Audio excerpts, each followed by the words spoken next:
Okay, thank you for having me. It's my honor to be here. Yeah, okay. As you just mentioned, I left Gaza last April, and I'm sure some of you know the reasons, but the main reason was because I received direct threats from the Israelis and social media, and there were smear media campaigns, and that pattern of assassination that has been going on since the outbreak of Israel's genocidal war on the Strip has been clear for people. And so by April and in the early days of March, because she's been talking about the blockade of the borders in Gaza, so I diagnosed an acute malnutrition, and I'm someone with a weak immune system. So in the early days of March, I was diagnosed with severe malnutrition, and then my health deteriorated by the passing of time. And that was coupled with the threats from the Israeli media personalities that are still ongoing, unfortunately. And then I had to make a choice. I had to take a very agonizing decision, which was to leave the Gaza Strip on a scholarship, and I now live in Ireland. So here, when we talk about a living experience, because I've been reporting for a year and a half inside Gaza, and when we talk about Gaza, we should talk about it as someone from Gaza, as a human being first, as a resident, as someone from the land itself, not even a reporter, because reporters at the end are also human beings who go through a lot. And the first thing that I want to say, and I will always say, is the fact that we cannot say that people in Gaza are living at the moment, and we cannot say that people in Gaza before October the 7th, before this genocide, have been living. They're all, and they've been all dying slowly. And that's what I realized when I got out of the Strip, because when I saw the scale of life and the number of fussy, fancy buildings scattered all around, I really realized that Gaza had never lived, but it was suffocated, subjugated, and oppressed all the time. And because we were always under an unprecedented, unbelievable scale of suffering before the genocide, we never, the word never cared a whit about us. And then a genocide had to happen, so the word could even turn an eye to what is happening in Gaza. But what you're seeing at the moment is an extension of what Israel has been doing in Gaza over the past 20 years since the blockade, the very crippling and stifling blockade, has been imposed on the Strip. Before the genocide, university students could not afford the tuition fees. Most of them at the moment, as I'm talking to many of them, do not have certificates, and those students are not even accepted by the UK. Many of them are still trapped because the UK is making up excuses, the UK government, for their exit outside Gaza. 85% of the population before October 2023, they could not find a dwelling to sit in, and they were barely able to get a meal a day, and most of them were homeless and slept in the streets. That's life before October the 7th. And third, many people in Gaza, and one of them is my neighbors, died from cancer and from chronic diseases because Israel would deny a lot of people in Gaza permits to receive a treatment outside.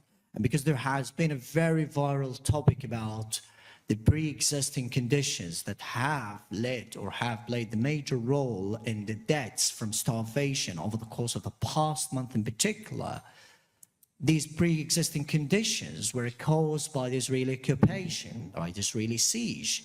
They were not caused because there was carelessness by the mothers and by the families of these children who died during the last 30 days. And we're talking about more than 150 cases of starvation.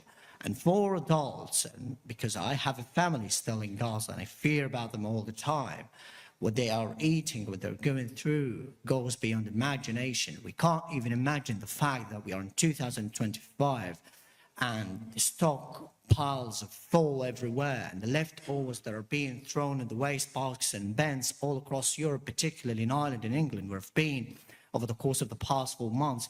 These leftovers that are thrown deliberately all the time by people, and they take for granted they're enough to feed an entire population of 2 million people.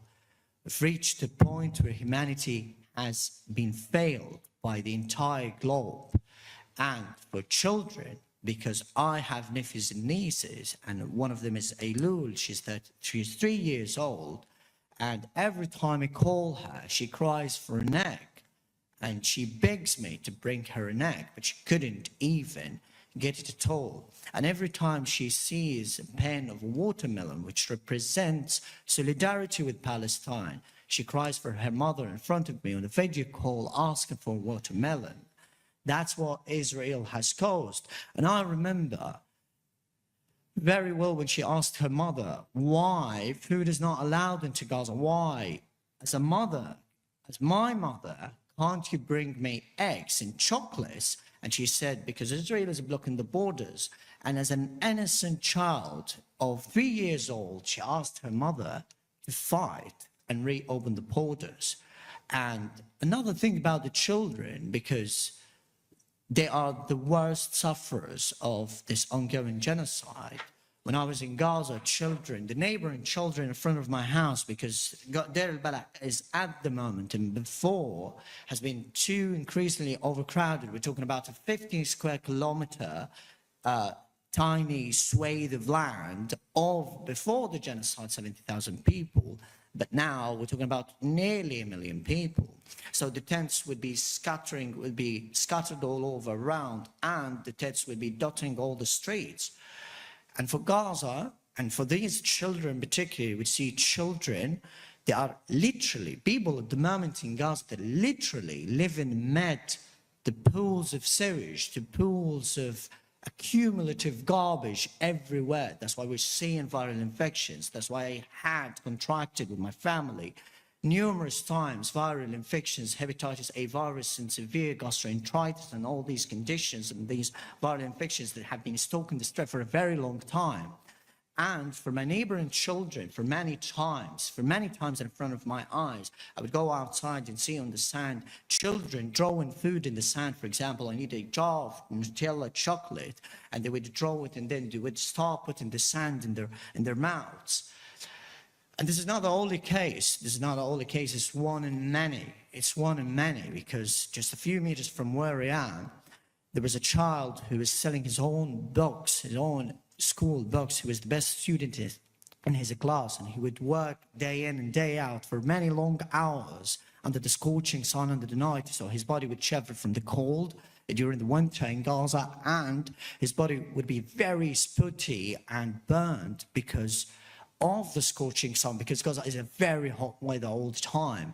So he has only one piece of clothing. He's always barefoot. He doesn't have anything in his tent. It was in his tent, and the only thing he had is just empty plates. It's literally empty plates. So this is what starvation means. Starvation means that we, because I'm someone who's come from Gaza, and I had to eat pets' food, meat specified for cats.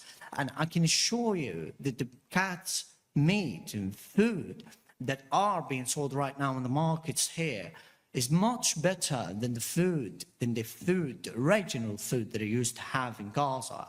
And also, we had to drink contaminated water, and the past symbol is no longer good to use because it's still ongoing. So every time I talk to my family at the moment, they would have severe stomachs because of the contaminated drinking water that people drink all the time. Yesterday, I was talking to someone from Gaza, and imagine the level of suffering that could be, much better than all the words I could say. But one of the people that I talked to in Gaza, they're right now in Mawasi Khan Yunis, which is a very highly increasingly overcrowded area with many displaced people coming from several areas across the strip. And they said to me, we wish to have a wall inside our tent to stand against.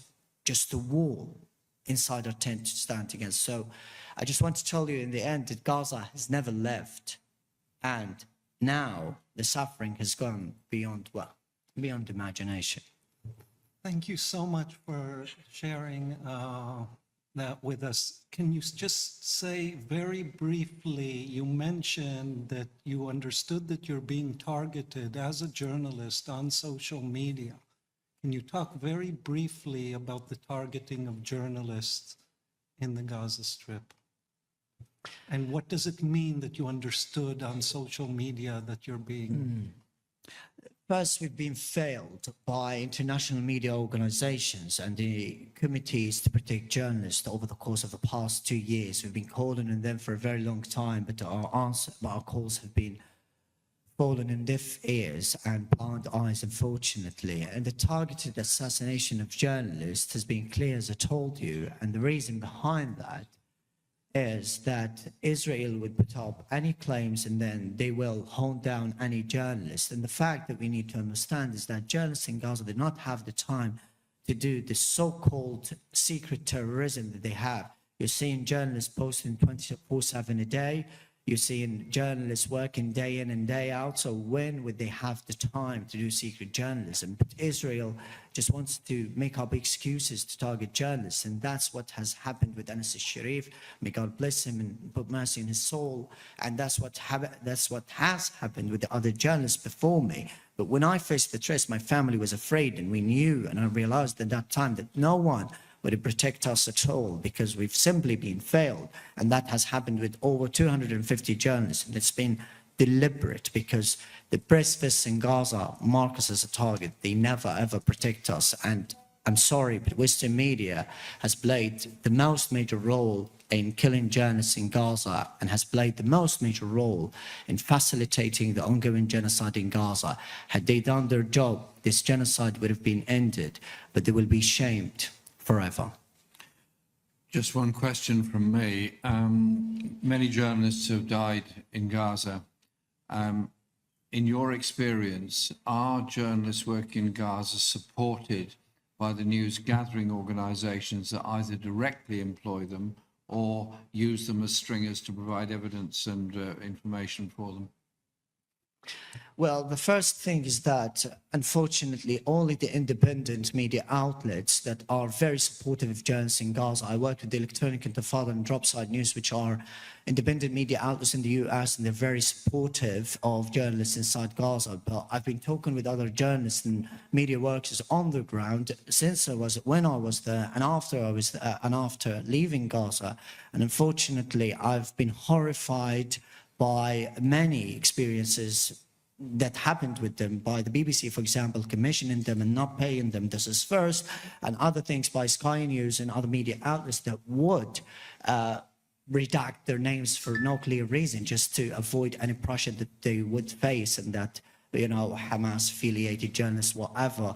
But literally, no one in Gaza, no journalist in Gaza has anything to do with Hamas. And even when you look at journalists in Gaza, they do not push any narrative that Hamas is pushing or whatever, because they're working independently. They just want to highlight the genocide and the suffering of people.